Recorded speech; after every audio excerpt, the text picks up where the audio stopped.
U.S. Forest Service, your state forester, and the Ad Council. Learn more at SmokeyBear.com.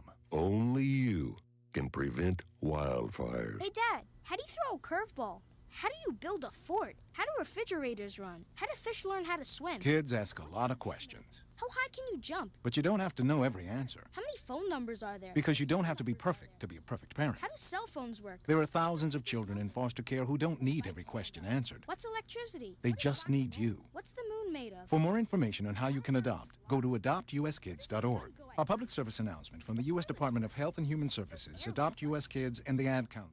It is Tuesday, and that can mean one thing. It is time for Harper Talks. How's everyone doing this morning? This is Brian Shelton here with you on FM 88.3, WHCM Harper College Radio. Happy to have our guest in the studio today, Dr. Judy Marwick, who is the Provost of Harper College, and she is a little under the weather today, so I won't ask you how you doing, but how you doing?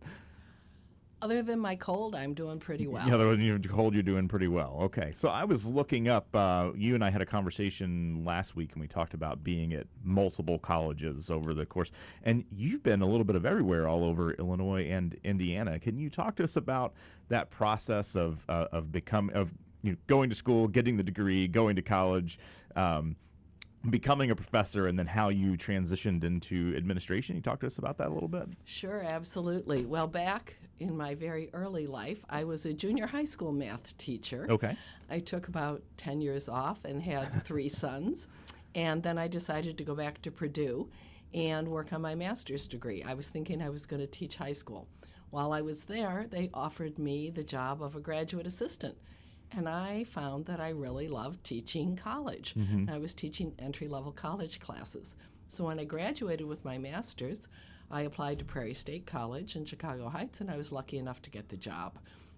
So I worked at Prairie State for 9 years as a mathematics professor and department chair. And then I decided I'd look into the next degree. I'm the perfect returning adult woman. My first degree was at age 20. My second was at age 40, and my doctoral degree I received at age 51. Oh, wow. Just going to show that you can always go back. That's right. And continue your education. So I decided to go back. I found a program in doctoral work at University of Illinois, Urbana-Champaign for community college professionals. And as I got involved with a broader range of issues at the community college, I decided to go into administration. Mm-hmm. So then I was a dean of arts and sciences at Morton College, a assistant vice president of academic programs at Moraine Valley, and a vice president of instruction and student services at Kankakee before coming to Harper as provost, and I've been here 7 years now. 7 years. And you were supposed to retire recently, and somebody changed your mind, yeah? That's right. So I was thinking that, as you get up around 65 and you're thinking maybe you should think about retiring, I started thinking about it, and Dr. Ender, the president of the college, said it would be a really good idea if I stayed a couple more years and stay as long as he's staying, and then let a new president come in and hire their new provost. So I agreed to do that. He's very persuasive. He is very persuasive, for sure. So I was curious, that transition, I think, some of our listeners might not necessarily be interested in this, but I think that some faculty might, and those who are interested in the world of higher education might be interested. What has that been like for you, making that transition from being full-time tenure faculty to being an administrator? I mean, because it really is two different worlds. It's two different coins, sides of the coin. So. It is. However, when you are a professor, your job is to provide leadership and support for your students. Mm-hmm. When you're an academic administrator, your job is to provide leadership and support for your faculty. So there are some commonalities. But I think what pushed me, I love teaching mathematics. Mm-hmm. I still love mathematics. What pushed me into the administrative role was as I began to learn more about assessment, learn more about placement, learn more about high school partnerships. As I learned, I got interested in a broader range, and I decided to go into administration. Okay.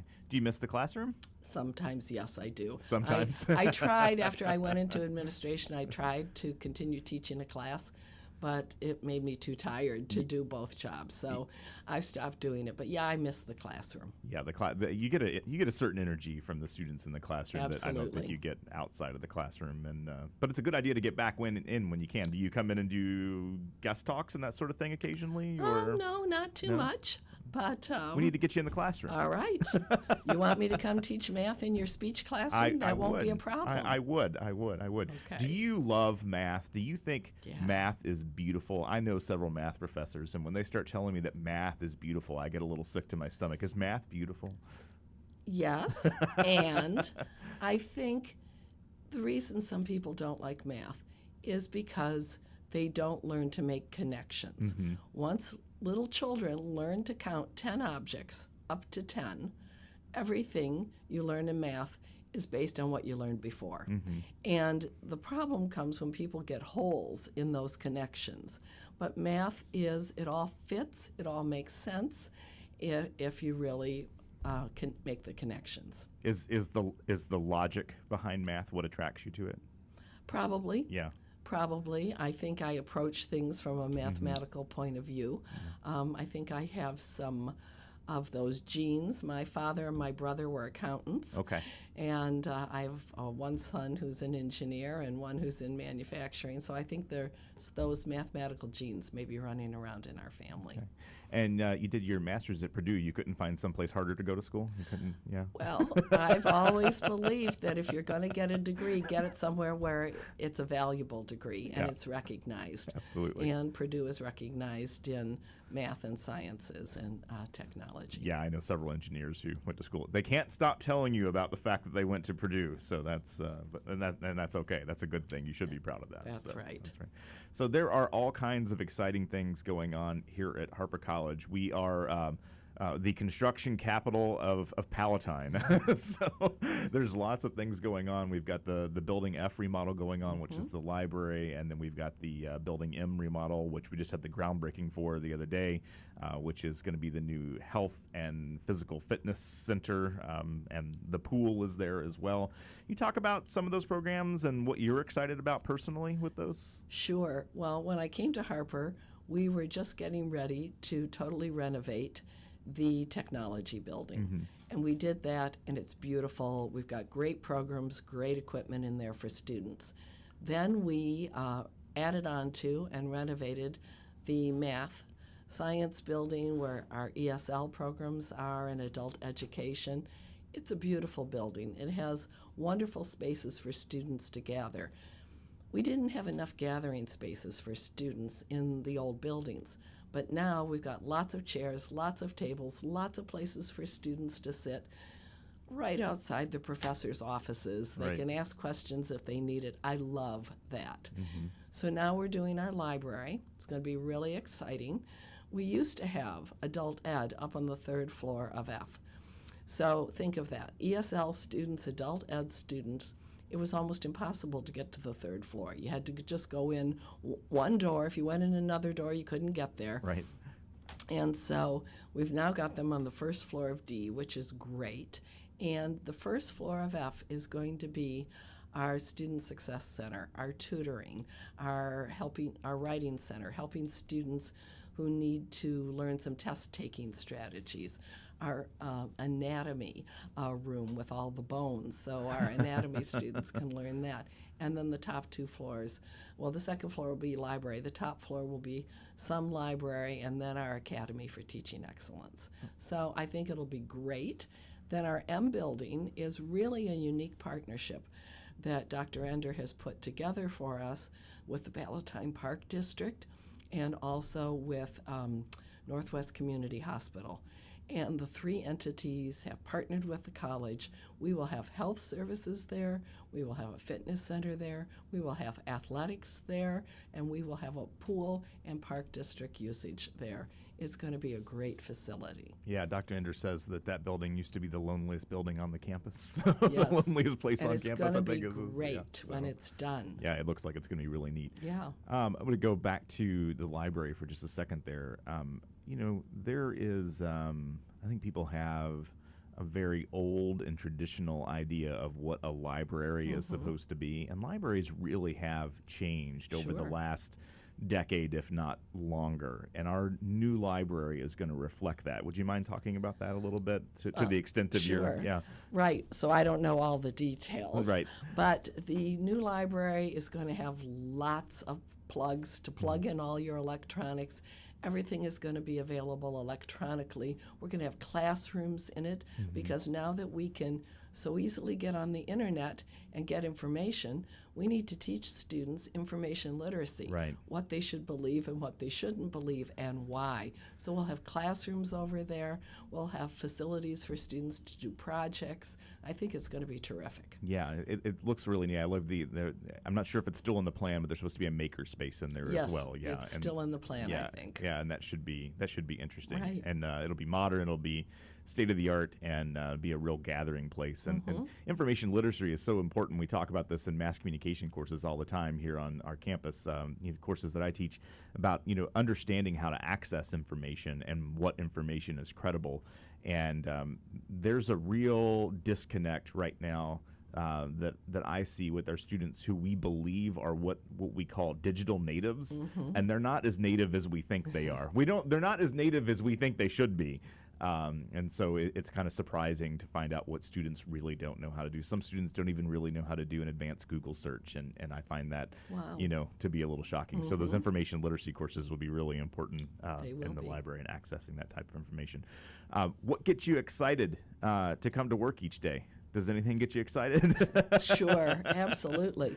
I think what gets me excited is thinking of the next idea to help more students be successful. We're doing that here all the time. There's lots of really good, smart, hardworking people at Harper College. Harper's a great place to work, and we're always open to new ideas to help students.